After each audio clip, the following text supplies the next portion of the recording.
wordplay.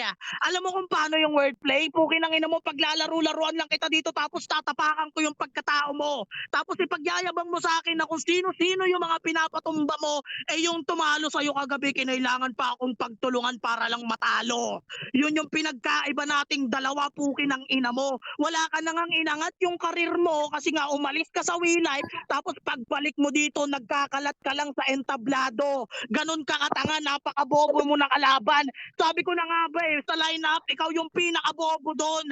Wala na nga sila Ivan, pero hindi ka pa rin nakaangat sa kalaban. Ganon ka katanga. Written format na nga yung kalaban mo, hindi mo pa kinaya mag-isa. Tapos sinasabi mo sa akin noon na tinitira kita kagabi. Napakatanga mo kasing kalaban na kahit ako titirahin kita, panalo pa rin ako. Nag-MC na nga lang ako kagabi tapos sabi nila mas nakakagana pa daw yung MC kesa sa performance mo. Yun yung pinagkaiba nating dalawa. Round 1 pa lang paniguradong wala kang marerebat ni isa, puki ng ina ka. Hindi mo kayang umubos ng 3 minuto, puki ng ina mo. Puro ka na nga lang mura, doon ka na nga lang magaling, hindi mo pa ginalingan. Ngayon makikita mo na talaga sa ating dalawa kung ano yung pinagkaiba ng OTS sa sulatan. Time. Okay. Unang banat ni Demon laban kay Pike. 2 minuto. In 3, 2, 1. Opo, kinang baboy na to, sisimulan ko na. Wasak na agad si tanga, di ko pa binabanatan. Eh, paano ko pa babanatan to? Nawasak na agad si Loko.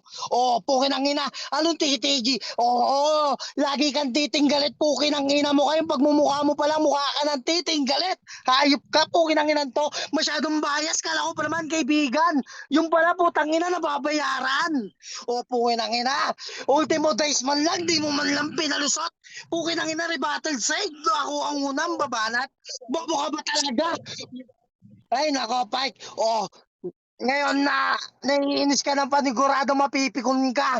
Yung katabaan mo malalantad na. Makakasal na to sa akin yung jowa mo, panigurado, mapipikon ka na. Banat lang to para sa kaibigan na naliligaw, pukin ang ina. Oo, hindi ako naging sikat dito, pero yung pangalan ko kalat.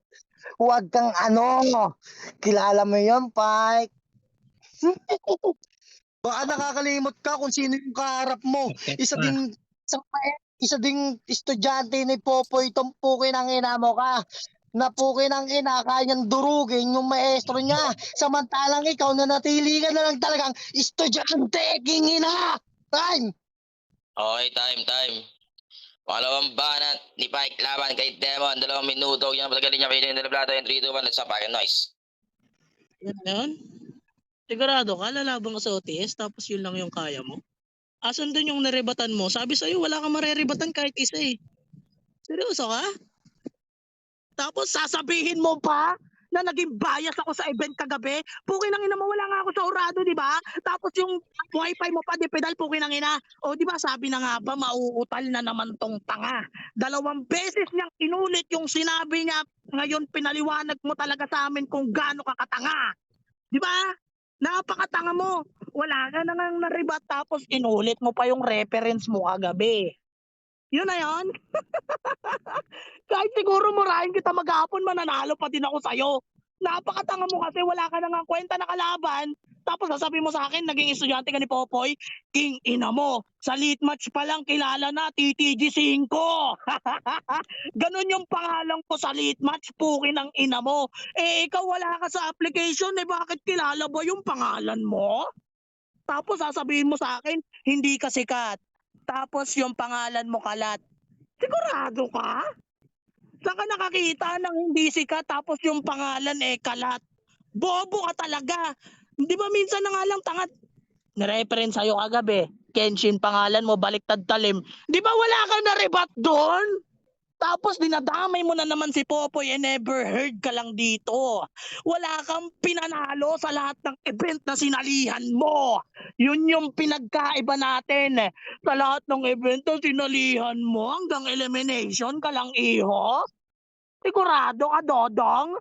Puki ng ina mo, hindi mo nga kayang ubusin yung minuto kapag nakikipaglaban tong gago. Di ba? Doon palang panalo na ako.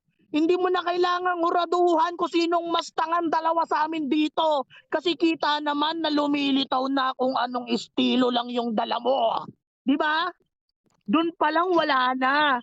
Tapos pinapahaba pa yung sinasabi niya. Ang punto sa Time na, huli, Pike. inuulit lang hanggang umpisa. Time na. Okay, pangalawang banat na ni Demon laban kay Pike. 2 minuto. Radyo ba, And 3, radyo? 2, 1, let's back nice. O, pukin ang ina, di ba?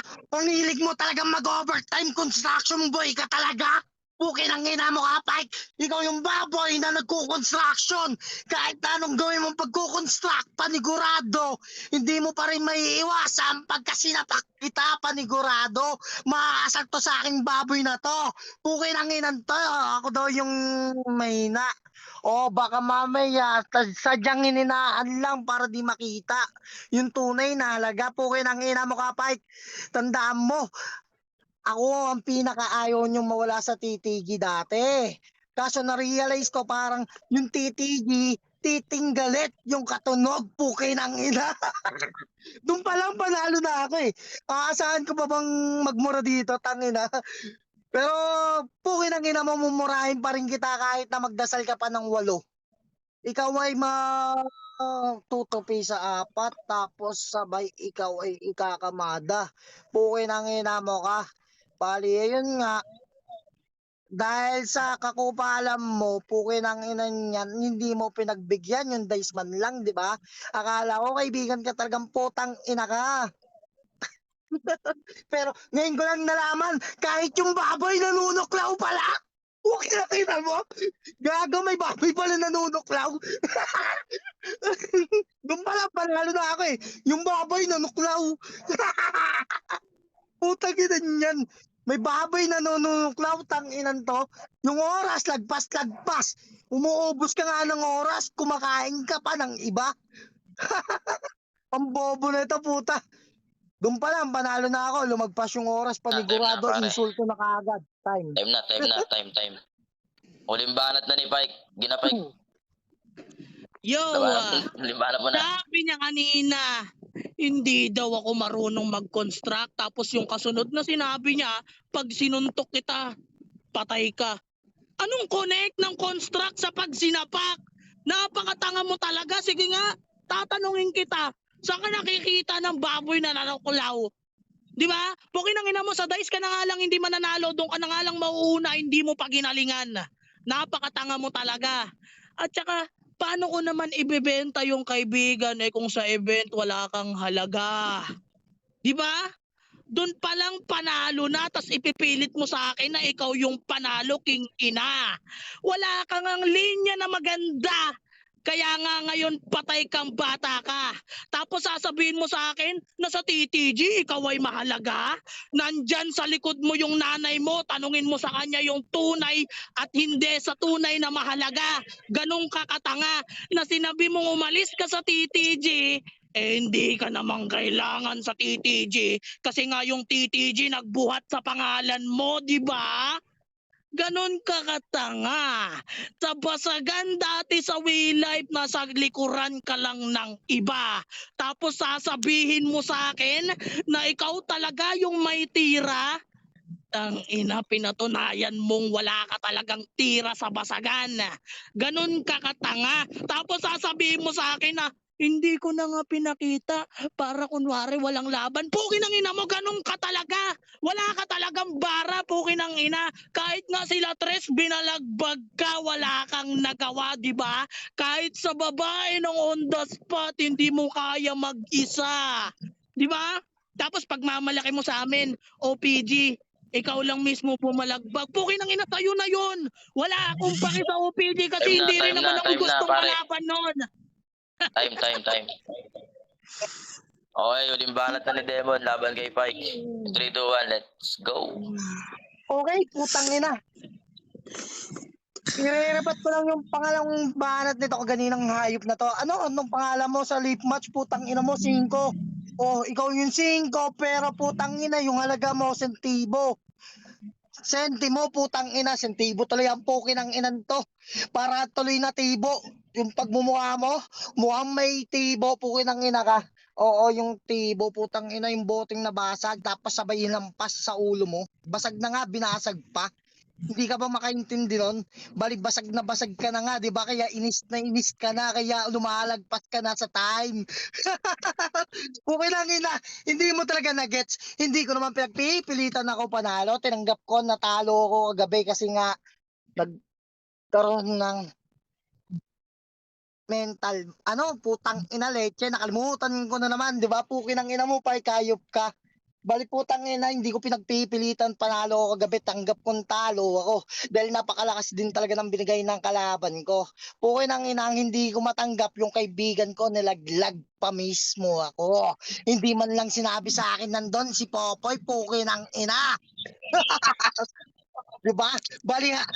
Bali preparado na yung kalaban, naka-prepared pa yung panlaban, pukin ang ina. Tangina yung baboy nanunuklaw, ikaw lang yun, gago. Ikaw yung baboy na ahas, putang ina. Doon pala, panalo na ako. Baboy na ahas, ang puta. Yung baboy na may yung paa at kamay, tapos sabay ahas, pamamay leg. Kaso yung iyo may clay.